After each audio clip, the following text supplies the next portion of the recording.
Hello everyone, this is Cari for Redesign with Prima, and today I have some really sweet Easter wall decor projects to share with you. These little canvases are so pretty and they were so fun to make, and I cannot wait to get into this and show you exactly how I made them. So we're going to start with these cutout eggs. I'm going to share the file with you, and also some of our rice paper. This is Fluorite Dress. So this is really pretty. It's very yellow with little vintage flowers, and I did prime my eggs. I cut these out of MDF, but you can use chipboard, cardboard, whatever you wish, and I will share the file with you in the description so that you can download it and cut it out yourself. I'm using soft glass gel to adhere the decoupage to the eggs. Now you want a lighter color on the eggs because that will make the colors of your decoupage pop.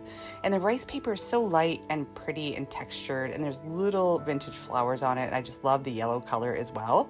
And I'm just simply adding that soft glass gel and coating my eggs thoroughly, and then pressing it into the rice paper. And I also use the soft glass gel to go over the top of it to seal the rice paper again, and then I let it thoroughly dry before I go ahead and cut it out.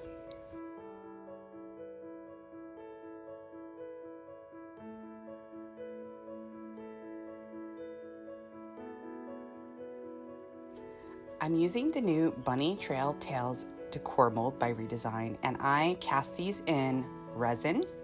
And now I'm going to add Manor Coffee chalk paste.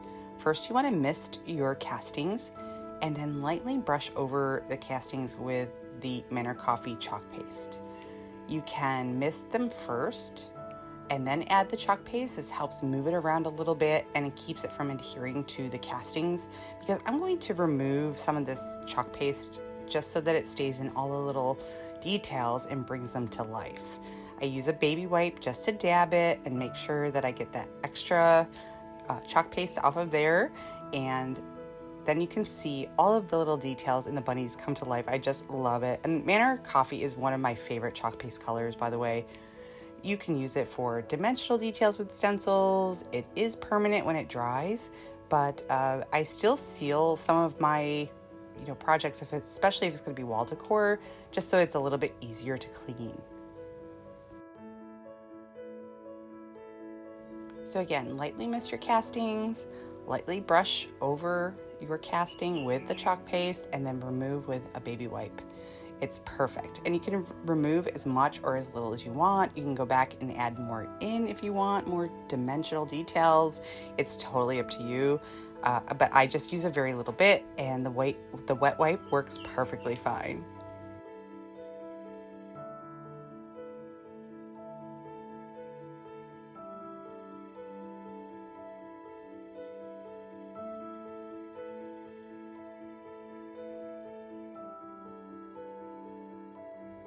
I just love this little bunny on the swing. He's so cute. I didn't end up using him, although I made 3. I had intended for these to be on sort of a different project, but I changed my mind as I was creating these, and that's okay. I'm sure that we all do that. So just dabbing in all those little details and removing the chalk paste as I go. And then I allow them to dry for a couple hours and make sure that they're ready to go when I'm moving on to the next stage.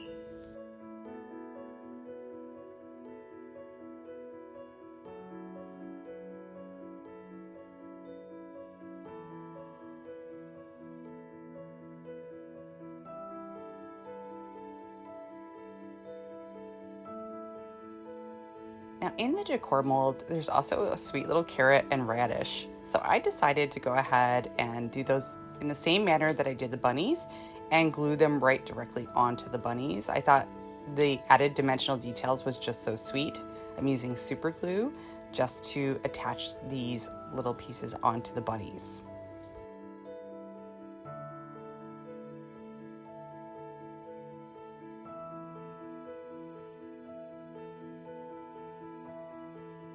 Now my eggs are ready, they're all dry, so I'm using a very sharp craft knife and my cutting mat to cut away the eggs from the rice paper.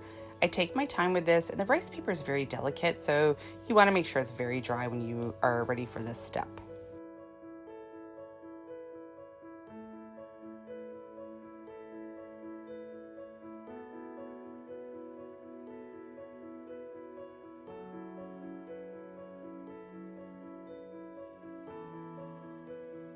Now I'm simply gluing my little bunnies, my prepared bunnies, to the eggs, and I'm using my gel super glue. So this is a two-part system, and it adheres really quickly, and I love it because I can just set it, wait about 5 or 6 seconds, and then I can keep working.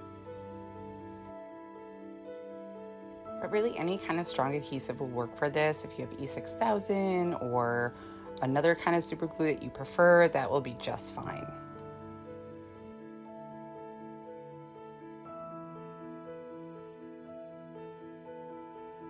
Now I'm going to finish off the edges of the eggs with vintage gold decor wax. This is from our Finnabair collection by Prima.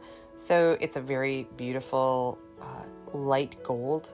And this is just going to hide the edges where I cut it out from my machine, and it gives it just a finished look.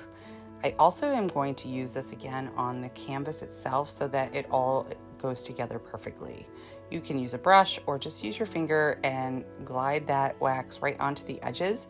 It's super easy, and the wax usually cures within, I don't know, I'd say about a half an hour or so. I wanted to show you, look, I made this swag, and I have another video on this, and I just thought, oh, these would have been so perfect. Also a vintage book cover would have been great too. So if you want to add that for decor, here's another idea. I think it would look absolutely sweet. Now I'm going to go ahead and add that Manor Coffee chalk paste to my canvases.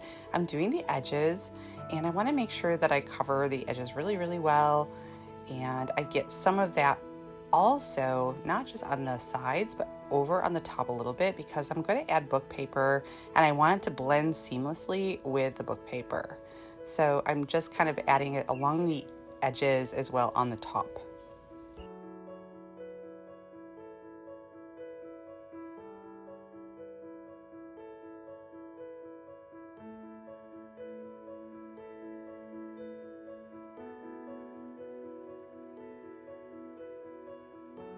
Now I'm using that soft gloss gel once again to adhere my book paper to the front of the canvases. Now the paper I have is just slightly shorter than the canvas itself, so that's why I'm doing this blending. But I think this is kind of a fun technique to show you guys in case you ever come across this situation yourselves. So it just helps to make it look cohesive and nice and neat.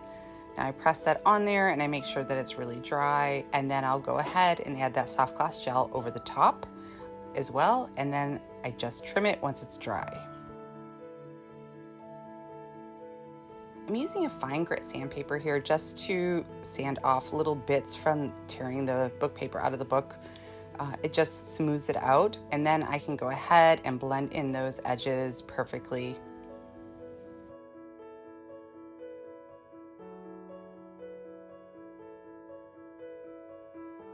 Now I'm just using a little bit of that vintage gold decor wax once again with a brush and my fingers just to give it a nice blended look, and it matches the edges of the eggs too, so it looks cohesive. And you're probably wondering why I painted it and then added the wax. You could actually see the chalk paste come through the wax a little bit, and I think it gives it more of like sort of a vintage feel. I didn't do complete coverage with the wax, which is fine, but you could certainly do that if you wish.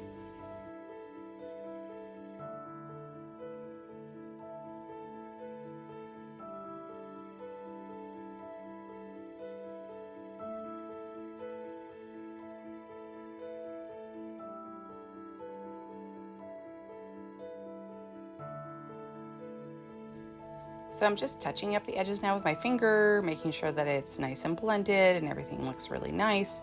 And it does. I'm really happy with how it turned out. It looks nicely done and blended perfectly. I'm taking a piece of velvet ribbon and I just secured it to the back of the canvas with a staple gun just to make sure that it's on there nicely. And then I had some wider velvet ribbon pieces. This is kind of like a rough edge velvet. It's sort of rustic looking. So I just make little bows and I end up just gluing it to the top of my canvases just to finish it off. And I think it looks really sweet. I got these ribbons on Temu, I believe. I ordered those around Christmas time and didn't end up using them, but I just love how they look so vintagey and cute, and they match the Decoupage rice paper perfectly.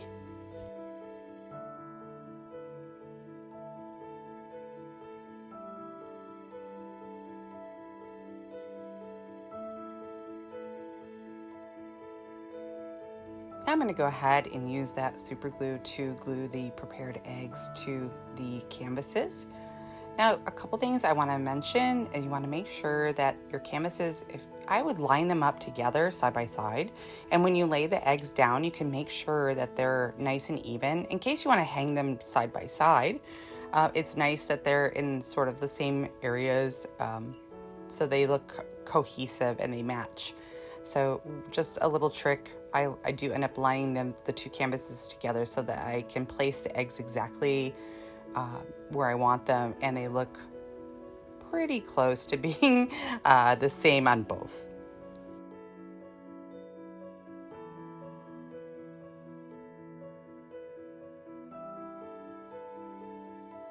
And here they are, all finished. I just adore how these came out. I think they look so sweet and adorable. These would even look beautiful in children's room or children's decor if you wanted to. So again, I'll have the link to the egg cutout in the description. If you have any questions about what I've done or what I use, please feel free to ask in the comments and let me know what you think about these sweet little canvases. I had so much fun making them. I really did. Thank you so much for watching, and I really appreciate it. I hope you have a great day.